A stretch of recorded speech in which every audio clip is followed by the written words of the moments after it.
Hey everyone, welcome back to 996 The Howl. About 3 weeks ago, the NHL announced some estimates and some pretty concrete estimates about the salary cap and how it's going to explode and rise over the next 3 seasons. And that was even before the conclusion of the Four Nations face-off, which has been a tremendous success this week. It concludes Thursday night. Canada for USA. That's an unbelievable game and matchup. But just imagine it could even go even higher with the success of the ticket sales, viewership, just everyone's so involved. Even non-hockey fans and mainstream media are getting in on the action as well. But this video is about the Utah Hockey Club perspective.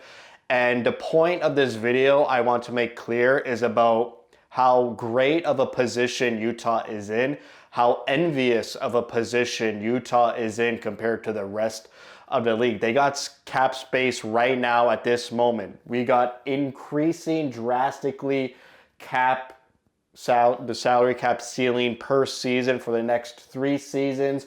We got a whole bunch of entry-level, high-quality, high-profile players joining the team in the next 3 seasons. And we still have a chunk of draft picks still to pick, especially those 3 second rounders in the 2026 summer. And to go along with that, very few new and big renewal contracts for this team.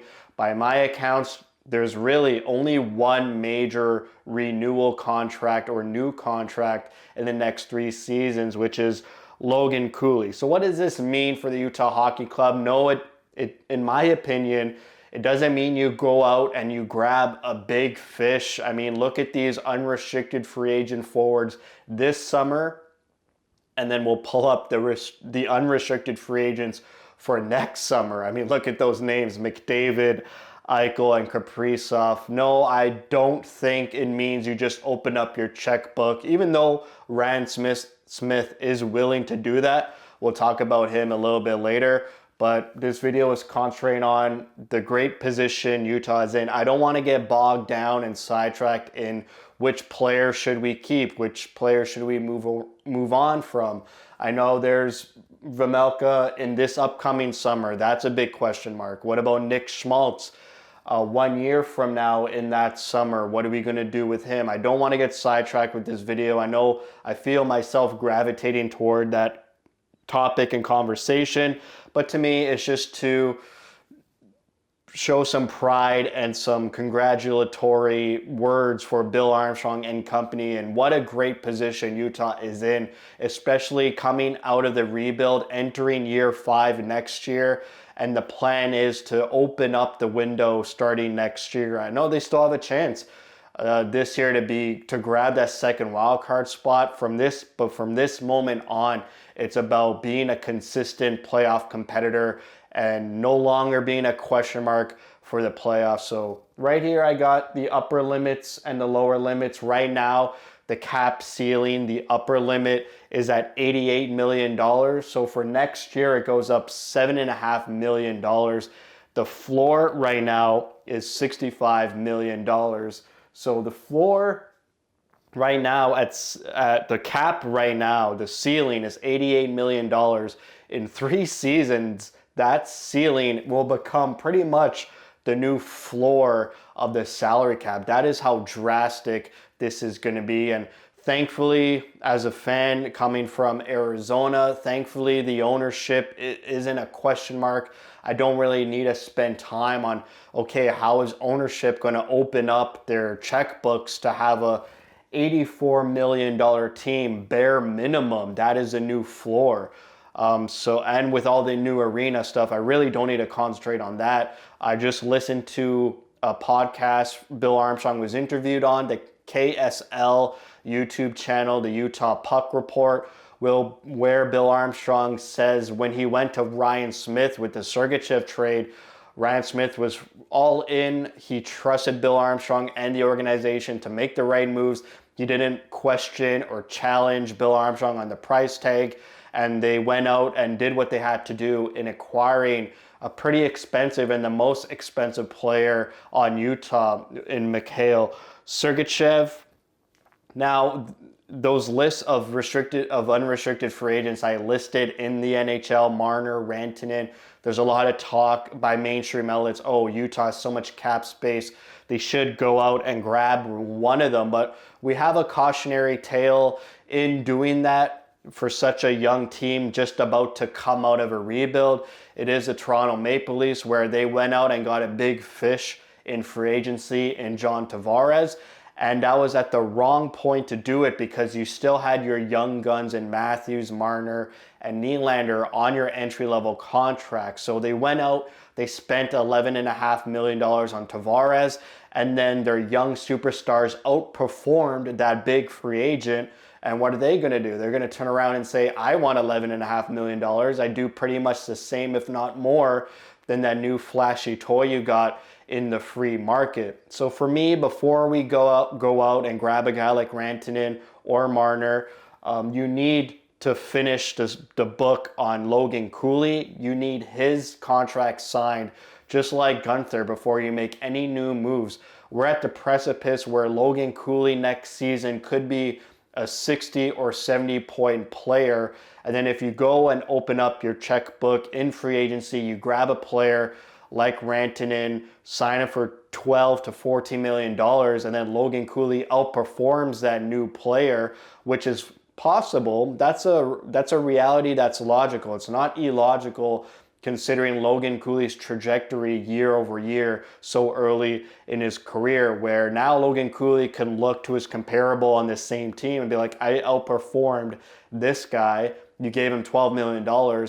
I want that money too. So for me, first and foremost, what Bill Armstrong's job is to do is to lock up Logan Cooley like he locked up Dylan Gunther. Dylan Gunther makes $7.1 million, just like Clayton Keller. So to me, I'm reading the tea leaves. I know this video is all over the place. I didn't really know how to get into this video and talk about it. I just wanted to really celebrate Utah's position. But back to what I was saying, Clayton Keller was the bar for players on Utah, drafted by Utah, on their ceiling of what type of money they're going to make. The exception now is Mikhail Sergachev, but as I said, he makes $8.5 million. But why does he make $8.5 million? A guy like Gunther, a guy like Cooley can't turn around and say, pay me like Sergachev. Sergachev's got 2 cups to his name. He's a consistent playoff performer. He plays 25, 27 minutes a night. He's a leader on and off the ice. He plays hard and he plays the right way. Those are all factors into why he makes $8.5 million. And to be honest, that is pretty cheap for all those accolades to only pay $8.5 million. I'd be so happy if Logan Cooley got a new contract for $8 million. That would be a steal as well. So we got some bars in Utah. You got, okay, you're a Stanley Cup champion, playoff performer, you'll probably get $8.5, $9 million. You are homegrown talent on Utah. You're about a 60 to 85 point player. You're going to make $7 million, that Clayton Keller, Dylan Gunther money. So before we jump the gun and grab a big fish, you need to finish up on Logan Cooley. So where was I? You got the Utah Hockey Club unrestricted free agents year by year. Before you enter this season, these players need contracts. The players that have the green stars next to their name are restricted free agents, which means you control their future. They can't willy-nilly sign with a new team like the players with no stars next to their name. McBain, I could probably guarantee he will re-sign a contract probably in the 5-year range. Every time I listen to Bill Armstrong, he's always name-dropping McBain, and I think that's on purpose. He has a future with McBain. I think he sees him as that solid third, fourth line player who could play center and the wing. He's big. He plays that heavy game. He fights. He could chip in on the offense down in the lineup as well. I really do think Bill Armstrong loves McBain, and he's going to be part of that core moving forward. So we probably will see McBain draw into this locked up core. Next summer, a year from now, hopefully Cooley is signed, but you got unrestricted free agents and Schmaltz. That's a big one. We'll see what happens with Schmaltz and Ingram. So you got both of your goalies coming up needing new contracts. First Vejmelka in 2 months, and then Ingram a year from now. Shea Weber, did I mention him? He is just an injured contract from the Coyotes era. He will never play again. His $7.8 million will come off the books for Utah entering the 2026-2027 season. So even more cap room to give out to players who are actually going to play. I'm not sure where else to go with this. I just wanted to talk about and gush about this great position Utah is in. 3 years from now, we still don't have a lot of big names to sign contracts. Lawson Krause, even right now in this moment, his role is diminishing. He's playing 2.5 minutes less per game. He's not a perennial player on the PK. He's averaging about a minute less on the PK per game. So I could see him 3 seasons from now. He's a fourth line winger. He brings that leadership. He's a veteran guy by that time. So even his salary might even decrease. O'Brien, this is why I don't want to talk about players leaving. We're so attached to these players, so I don't really want to talk about players moving on like right now. This is so distant in the future. For me, Marino right now is a stopgap for younger defensemen to grow and develop. Guys like Sergachev, Lamoureux, maybe Zuber, maybe Kipke, who I haven't put on here. Marino to me is a stopgap. And then at the end of his contract, those guys like Simishev and, like I said, Lamoureux, they'll come in and play those top 4 roles now that they're developed. And it's just a great position for Utah to be in, and for a fan of a team that's well managed and can only really go up from here. And I feel like if you go out and grab a big fish like Rantanen or Marner, it could derail the trajectory of this team. For me, I'd much rather spend that money more wisely this offseason. Maybe grab a guy like Sam Bennett, who only makes $4.5 million a year right now. You could offer him $6 million and have $6 million left to get another player, and then you have both of those players making the same amount as one player in Rantanen or Marner. So things like that. You could get a guy like Nikolai Ehlers on Winnipeg, who's a finisher, knows how to put the puck in the net. You could put Ehlers and Bennett on your team for the same price as Rantanen. I know I love Rantanen. I keep mentioning his name. He's a big body player. He's a gamer. He's won a cup. He's a perennial playoff performer. He has a huge body, plays that Bill Armstrong type of way. But for me, it's a bit too early now to inject him in the lineup.